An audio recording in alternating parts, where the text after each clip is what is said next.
श्री राम के प्रति हनुमान जी की प्रार्थना।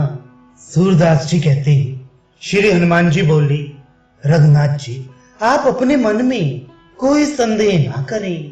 मेरे देखते देखते श्री लक्ष्मण लाल मर कैसे सकते हैं। आप मुझे आज्ञा तो दें।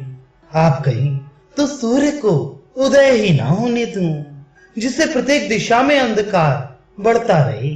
अथवा श्री राम आप आज्ञा दें तो यमलोक जाकर यमराज को ही उनके दूतों के साथ क्यों ना खा लूं। आप कहीं तो स्वयं काल को काटकर उसके अत्यंत छोटे छोटे टुकड़े कर डालूं, या आप आज्ञा दें तो मृत्यु को ही मार डालूं और पृथ्वी को पाताल तक खोद कर उससे पाताल को पाट दूं। आप कहीं तो आकाश से चंद्रमा को लाकर लक्ष्मण जी के मुख में निचोड़ दूं।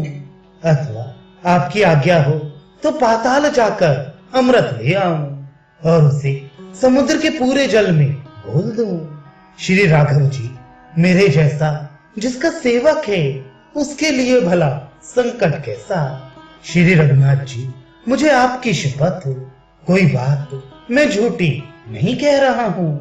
तब श्री रघुनाथ जी ने हनुमान जी से कहा, वैद्य सुशीर्ण ने बताया है कि द्रोणगिरि पर संजीवनी जड़ी है।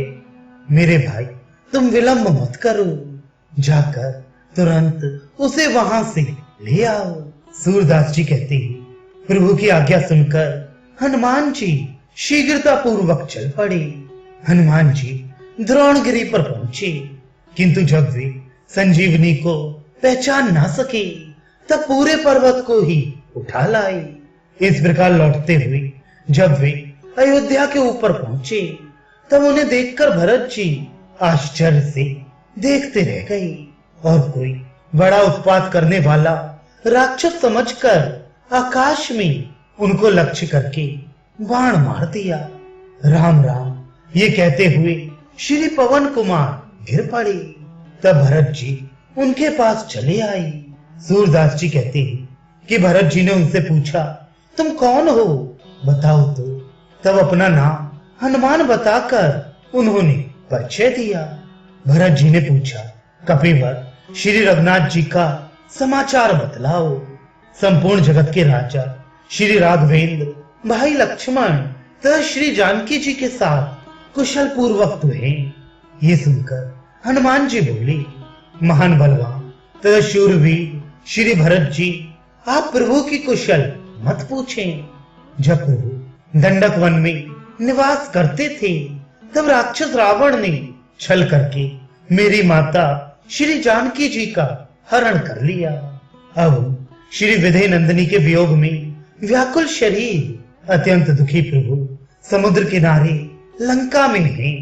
इसी कारण से रावण के साथ युद्ध छिड़ा है और संग्राम में लक्ष्मण जी को बाण लगा है, जिससे श्री राम बिना भाई के हो गए हैं। सूरदास जी कहते हैं कि इतना सुनते ही माता कौशल्या ने सिर झुका दिया, मूर्छित हो गईं। सभी लोग शोक से पृथ्वी की ओर देखने लगे। त्राही त्राही हा पुत्र कहकर माता सुमित्रा रुदन करने लगी और बोली, सुपुत्र श्री राम धन्य हैं जिन्होंने के पिता के प्राण सत्य की रक्षा की, और उत्तम पुत्र वधु श्री जानकी भी धन्य हैं जिन्होंने कुल की लज्जा रखी। सेवक भी वही धन्य है जो अंतिम समय प्राण जाते जाते भी प्रभु के काम आया। फिर धैर्य धारण करके वे कहने लगी, मेरा पुत्र लक्ष्मण धन्य है जो श्री राम के काम आया। यदि वह जीवित रहा तो संसार में यश पाएगा और मरकर निश्चित ही देवलोक जाएगा। उसके लिए मुझे कोई खेद नहीं है। सूरदास जी कहते हैं कि श्री सुमित्रा जी माता कौशल्या से कहने लगी, स्वामी आप अपने चित्त में दुखी ना हो। वह माता तो धन्य है जो ऐसे शूर पुत्र को उत्पन्न करती है, जो संकट पड़ने पर शत्रु समूह को रौंद कर खेल सा करके दिखला दे। मैं तो लक्ष्मण को उत्पन्न करके पुत्रवती हो गई। यदि वह श्री राम के काम आ जाए, यदि वह जीवित रहेगा तो संसार में रहकर संसार के सुख भोगेगा और तीनों लोग उसकी कीर्ति का वर्णन करेंगे। और कहीं मर गया तो सूर्य मंडल का भेदन करके दिव्य लोक में निवास करेगा। जो शस्त्र धारण करके भी प्राणों का लोभ करते हैं वे तो अपनी कायरता से दूसरे शूरों को भी लज्जित करते हैं। मैं तो अब इतना ही चाहती हूँ कि श्री रघुनाथ शत्रु को जीतकर कुशल पूर्वक घर लौट आए। सूरदास जी कहते हैं, माता कौशल्या ने कहा, कपिवर तुम कौशल्या की बात सुनो। श्री राम से कह देना मेरे वे पुत्र हो तो बिना छोटे भाई लक्ष्मण को साथ लिए इस नगर में ना आए। हनुमान ये समझाकर कह देना कि रघुनाथ जिसने आपके चरणों में चित्त लगाकर समस्त राज्य का राज सुख माता तथा सभी बंधुओं का त्याग कर दिया, उससे रहित जीवन को धिक्कार है।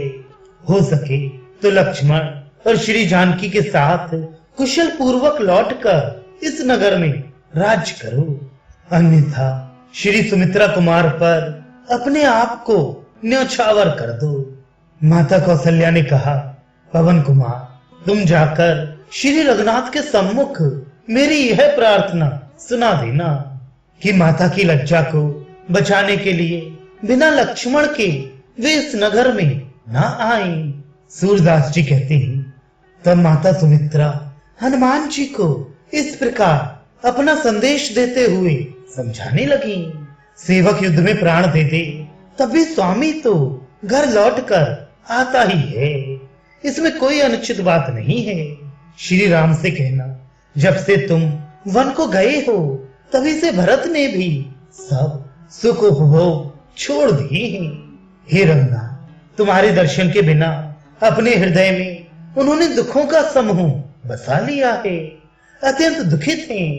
अतः लक्ष्मण की चिंता छोड़कर कम से कम भरत पर दया करके तुमको तो लौट ही आना चाहिए।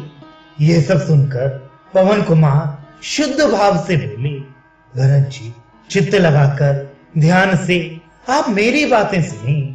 बातों ही बातों में रात्रि बीतती जा रही है। श्री रघुनाथ जी ने संजीवनी जड़ी लेने के लिए मुझे यहाँ भेजा था, उसमें विलंब हो गया, आधी रात बीत गई।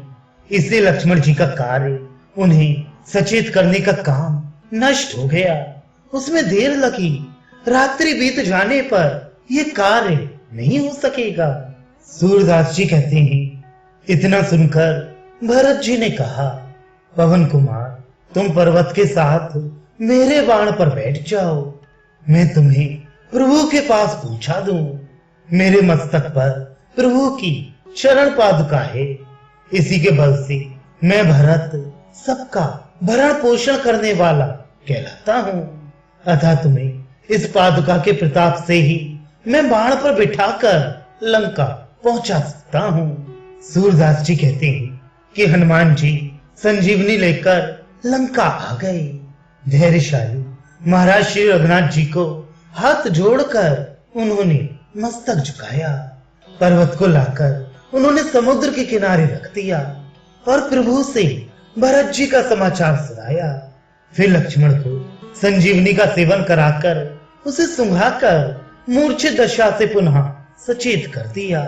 सूरदास जी कहते हैं कि प्रभु स्वयं श्री मुख से हनुमान जी की प्रशंसा करते हुए कह रहे हैं, कपिश्रेष्ठ आज तुम मेरे लिए भाई भरत के स्थान पर हो, जिन्होंने मिलकर सहायता करके मेरी विपत्ति बढ़ा ली, कम कर दी। लक्ष्मण के लिए अगणित वनों पर्वतों को लांघते हुए तुम संजीवनी जड़ी ले आए। यही नहीं, हमारे लिए दसों दिशाओं में तुम वर्षा की बौछार रोकने वाली विपत्ति के निवारक बन गए। तुम सेवक हो और तुम्हारे बल से ही हम स्वामी हैं। तुम्हें छोड़कर हमारा और कोई सहायक नहीं। तुम्हारी रक्षा में हमारा सारा खटका मिट गया है, निश्चिंत होकर सोते हैं। इतना सुनते ही हनुमान जी ने दौड़कर प्रभु के चरणों पर मस्तक रख दिया और मन ही मन प्रफुल्लित हो गए। प्रभु कहते ही जा रहे थे, हनुमान, तुम्हारे कारण ही पिता की मृत्यु का सारा दुख हमें भूल गया है। अर्थात तुम तो पिता के समान हमारे पालक हो। यह सुनकर हनुमान जी बोले, प्रभु मैंने जो कुछ भी किया आपके प्रताप से ही किया, नहीं तो मैं क्या करने योग्य हूँ।